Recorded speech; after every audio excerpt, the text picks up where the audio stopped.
Good afternoon, good morning, good evening, whatever time zone it is, whether are you in the world, it is your Lore Saviour, and today I will do something that no other YouTuber has ever attempted before. Create a tier on this very unique, niche, independent website, Tier Maker. I've never seen anybody do this before. This is a totally original idea, never been done before. We're popping another cherry on YouTube, no less. Lovely stuff. So the object of the game is that at the bottom of the screen you see that I have the various World of Darkness game lines. Vampire the Masquerade, Wraith the Apocalypse, Maids of Ascension, Wraith the Oblivion, Changeling the Dreaming, Kindred of the East, Kindred of the Ebony Kingdom, Demon the Fallen, and Orpheus. These, as of the time of recording, the 3rd of March 2020, the 3rd of April 2025, in the year of our Lord Talos, all the main World of Darkness game lines. Now, I haven't included all the Hunter-specific ones, like Hunter Hunted, the Inquisition, Project Twilight, etc. and so forth, only because I have it focused on the game lines that actually have their own unique meta plot, rather than piggybacking off of something else. The exception of that being Orpheus, because that actually does expand the meta plot, and that was the criteria that I was going with here. If it expands the meta plot in a significant way, then it's been included on this list. So we have 7 tiers. We have goated, amazing, bloody good, alright, meh, not very good, and fucking garbage. And we are going to put these games somewhere on this list. So let us start with the one that everybody is looking forward to, Vampire the Masquerade. Well, I'm obviously going to be putting that up in amazing. It's the tabletop role-playing game that got me on this road of content creation on YouTube. It's got me into the TTRPG hobby. It's got me laid.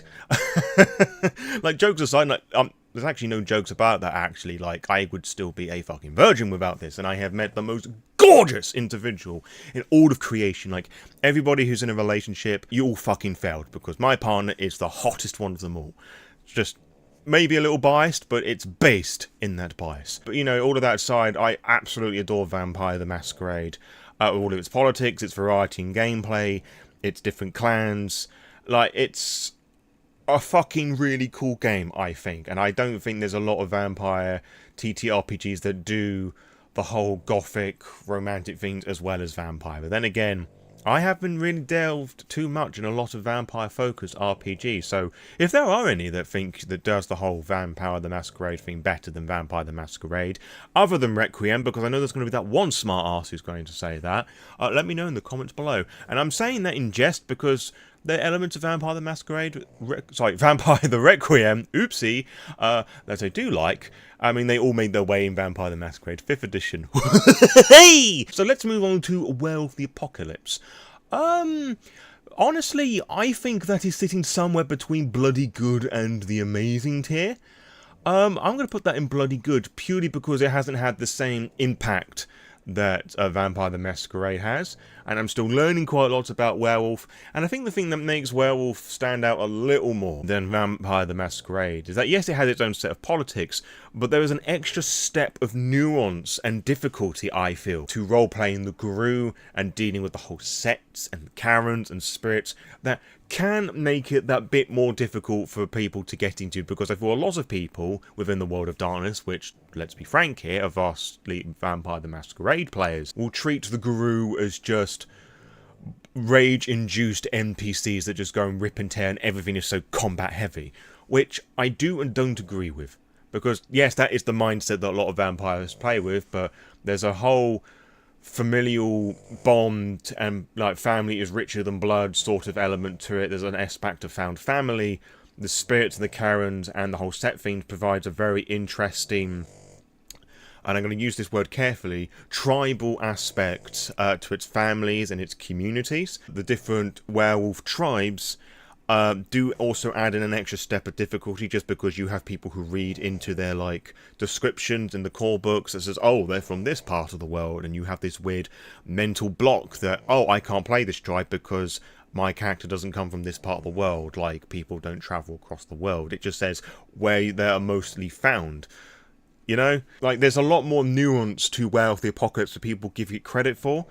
and which I think is why I'm putting it in the bloody good tier, because it is a bloody good game, it is a bloody good system. We're also omitting 5th edition Wraith here, because that's, if we were doing it with, like, if I had every single fucking edition up here, which I think is a bit silly, unless you want me to do that, then do let me know in the comments below, whereas I rank every single edition up against every single edition. If I was doing that, like, fucking 5th edition would be in fucking garbage. I'd actually make its own fucking tier. But no, Wraith the Apocalypse across the whole, pretending that 5th edition doesn't exist, is a bloody good game. And the fact that Wraith the Apocalypse 5th edition is so bad, it's picked up Holly snoring even more. So that's just how fucking bad it is. Even Holly thinks it's fucking shit, don't you, Holly? She agrees. Let us move on to Mage the Ascension. Now, if you had asked me to do this a year ago, or if I was doing this a year ago, I would actually put this into meh or not very good. As I recently described in a recent video, I've had some very choice encounters with some very vocal members of the Mage the Ascension group, where they just sort of hand-fist mage into everything, and they are the worst of the power gamers within the world of darkness. And combined with my loathing of the 20th Anniversary Edition core book, I just thought, and I still stand by this, a load of pretentious wank. And somebody pointed out in a YouTube comment fairly recently that it actually fits a lot more into the holier than thou, the greater than thou attitude that a lot of mages have against everyone else, which is a fair point, but it does become a bit laborious to read.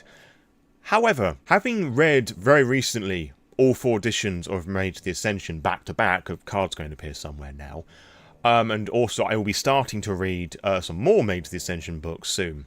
I don't know if that video is going to be coming out, but it will. Because of the editions that I've read thus far and my excitement to read furthermore, I'm going to put that in bloody good.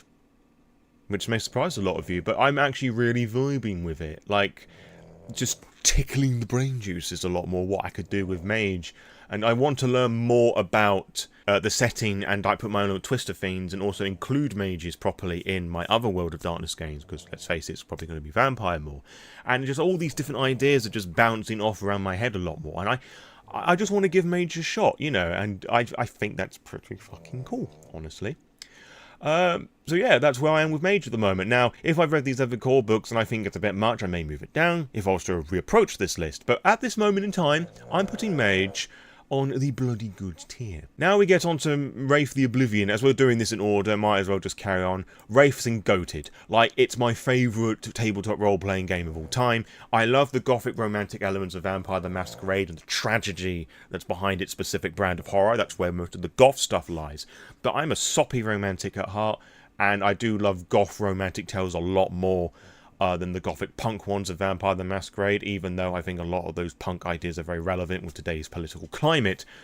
Wraith the Oblivion really speaks to me in a way that a lot of tabletop role-playing games don't, and other pieces of media don't. I love ghost stories. I love the hope that fuels a lot of Wraith the Oblivion, where people just say, oh, you're dead, oh, I don't want to tackle death so strongly. Well, I'm sorry to burst your bubble, as Vampire the Masquerade, you're fucking dead. Like, you're dead, your life is fucked. And I've seen some pretty horrific character concepts with players from Vampire the Masquerade, both from newbies to experienced to people who actually fucking write the games. I've had the privilege of running games with some of its developers, and I swear to fucking God, half of you need therapy, because you come up with some really weird twisted shit for your character backstories of Vampire, but the moment you kill them off and make them a ghost, nah, it's too much death involved, nah, it's too dark. Like, and I'm really trying hard to change this attitude with Wraith the Oblivion, just to show you that you can actually fucking play it and actually have a jolly good time with it. It's not all doom and gloom all the time. But, you know, little rants aside, Wraith the Oblivion, I just absolutely adore it. I love how you really do feel like a ghost. I love its powers. I love its politics.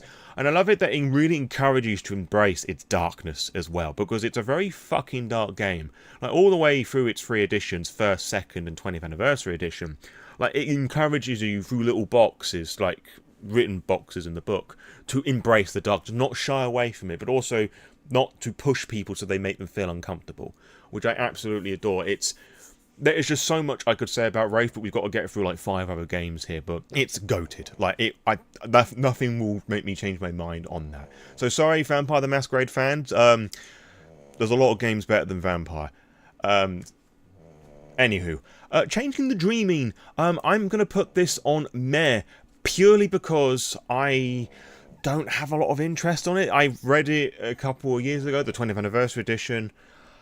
And it doesn't really do much for me at this time. That's not to say that I don't like it, I just don't really care all that much for it. So I don't think it's fair to call it alright, and I don't think it's very good to call it not very good. I don't have enough of a connection to make it better than alright or not very good, so it's going to sit on meh tier for now. Yeah, Kindred of the East, that's fucking garbage. You know, thumbnail aside, you fell for my clickbait trick. I don't like Kindred of the East. I know a couple of people, a fair amount of people, who have made Kindred of the East work one way or another.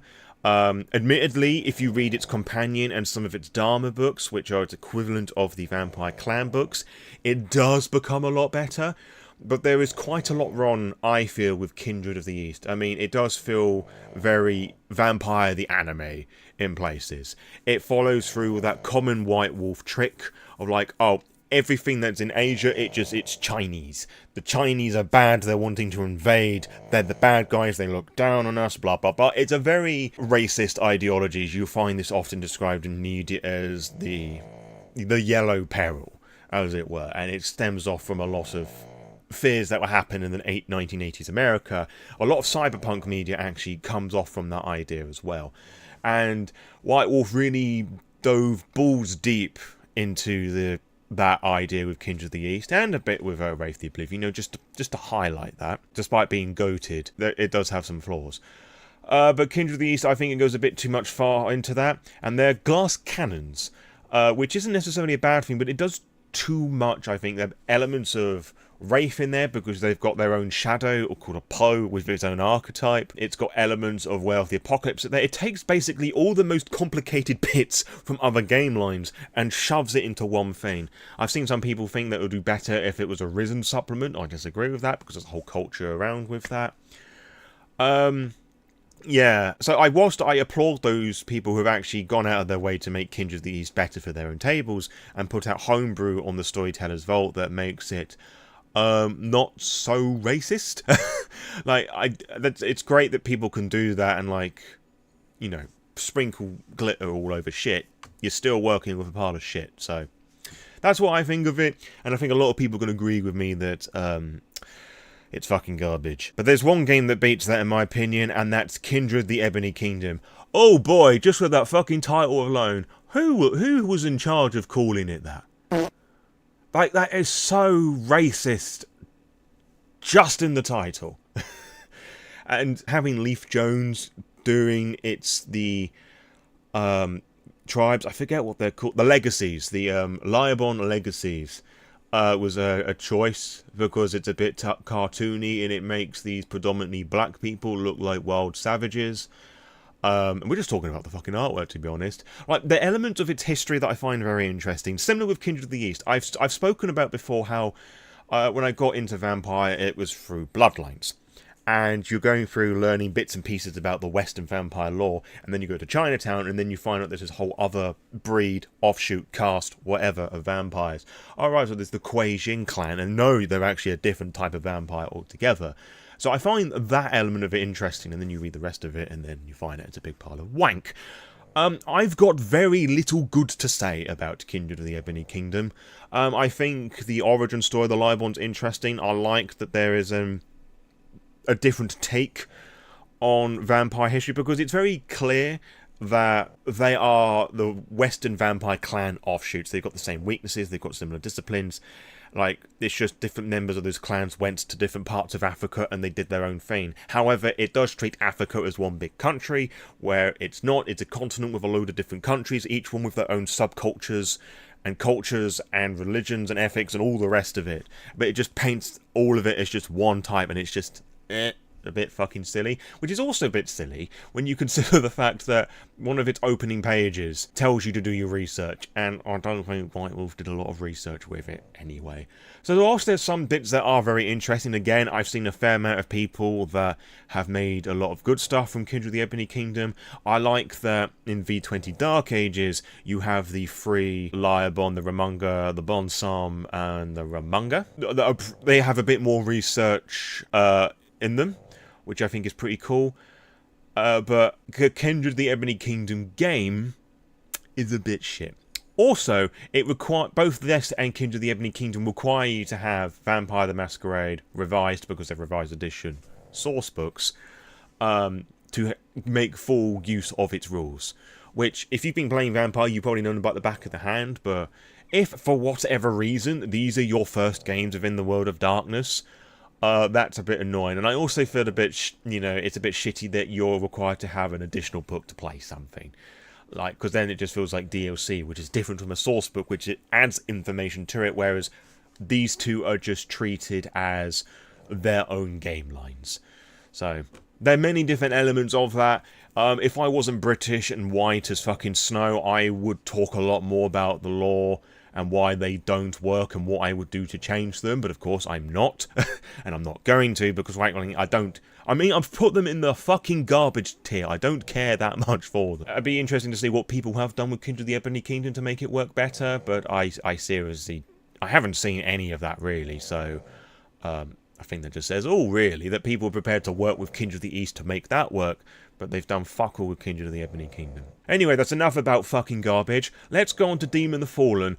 I don't think that's very good. I don't like this game, which is super frustrating, because I've talked about before that I've obviously picked up through Demon the Fallen through the general World of Darkness osmosis that I talked about in that Mage video. I was talking about on Twitter one time, well, the site formerly known as Twitter, I guess, about trying to explore different avenues, and I just mentioned off-cuff Demon the Fallen, and there was a lot of feedback on that. Oh wow, I don't know a lot about Demon, I think you could do a really cool thing with that. And I thought, okay, well, once I've done Wraith lore, I'll do Demon the Fallen. And then I was reading it and doing my research and picking up the rules and whatnot, and it's just not very good, unfortunately. Demons again feel like glass cannon, which given the whole setup makes sense.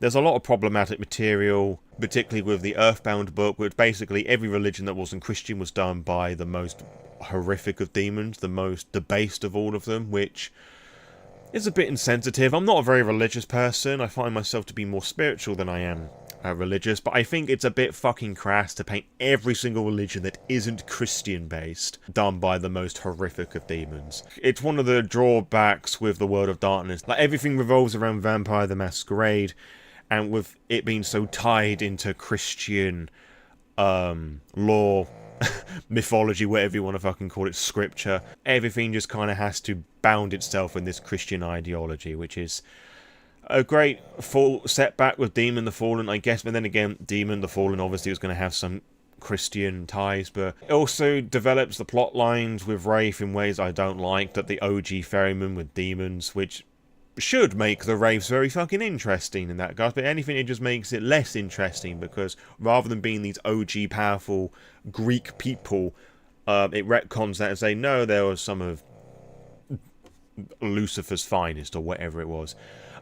And also, the interesting thing, the thing that should be interesting with all the different factions and the groups and whatnot, I don't even remember what they're called, to be honest, the casts. It's just 50 shades of the same fucking thing. It's interesting that each of the different groups of demons had, like, a different task of shaping the universe, but then it just diverges in, like, we don't like the shit that's going on, God is taking the piss, like, what the fuck. It's a shame, because there was a lot more that could be done with Demon the Fallen, and, yeah. Which leaves us with Orpheus, and I think that's alright. Which is probably going to annoy a lot of people, because a lot of people swear Orpheus being the best of the World of Darkness game lines. Which I can see why they think that, and why that really does dive a lot into the personal horrors of the World of Darkness, and everybody just being that bit weak as something to strive for. There's always something on top of you. It sort of blends the fear of the unknown of being weak against dealing with all this weird ghost shit, and it's a good stepping stone to what Chronicles of Darkness would become, which was the new World of Darkness prior to that. But I read Orpheus, the Orpheus books I should say, because it's kind of a story between its 6 books, and there are some cool elements in there, but to me, at this time, because I may change my mind on this, I just feel it's not that much different from the other Ghost Hunter books, but it's just got an extra few steps involved. Which is a very controversial take, I suppose. But that's just how I feel about Orpheus. Like, it's alright. Like, it's pretty neat. in places. But yeah, that's where I am with these World of Darkness games. You've got Wraith being the only goated one, Vampire being amazing, Werewolf and Mage being bloody good, Orpheus being alright, Changeling being meh, Demon not very good, and the Kindred of Splats being fucking garbage. I'm sure I have pissed off at least one person, and I'm sure you're going to let me know all about that in the comments below. But by all means, give me the engagement I could really do with it. But yeah, let me know about all your thoughts and opinions about this ranking video. Do you want to see more like this? Do you want me to go through the Mortal Hunter-based ones? Do you want me to go through every single edition of every single World of Darkness game, like, back-to-back? It would be a very interesting one for the likes of Changeling, when I've only read 20th Anniversary Edition. Which sort of makes this a bit unfair ranking this, but you know what? We've got to rank the World of Darkness games, so ranking them we shall. So yeah, let me know all your thoughts and opinions about that in the comments below. Now, if you want to try some of these games in the description below, I've left books for Wraith the Oblivion, Vampire, and Wealth the Apocalypse in the description below. I may even put more. Who knows? Go and check them out in the description below. Now, if you purchase them with those specific links, I get some of the money back because I'm an affiliate on TTRPGs, and that little bit of coinage that I get from said affiliate links will help me provide awesome content for you, which you get for free, which is fantastic because you get books, I get books, and you get free content. So really, it's in your favour, which is all lovely stuff. Now, I understand that times are hard at the moment with the recent-ish, as of the release of this video, fucking man-child Trump is giving everybody tariffs up the whopping Kazuma, and it's just sort of making print-on-demand themes to people across the world and just books in general a fucking ball ache. So if you can buy them print-on-demand, it's great. If not, buy them PDF because I still get the little bit of coinage. But even then, times are hard and all of that. So if you can, you can. If you can't, you can't. That's absolutely fine. But what you can do, regardless, is like this video, subscribe to the Lore by Night YouTube channel, and share this video with any and everyone that would love what I do. And I'll see you on the next upload, whatever that may well be for you. And until next time, farewell.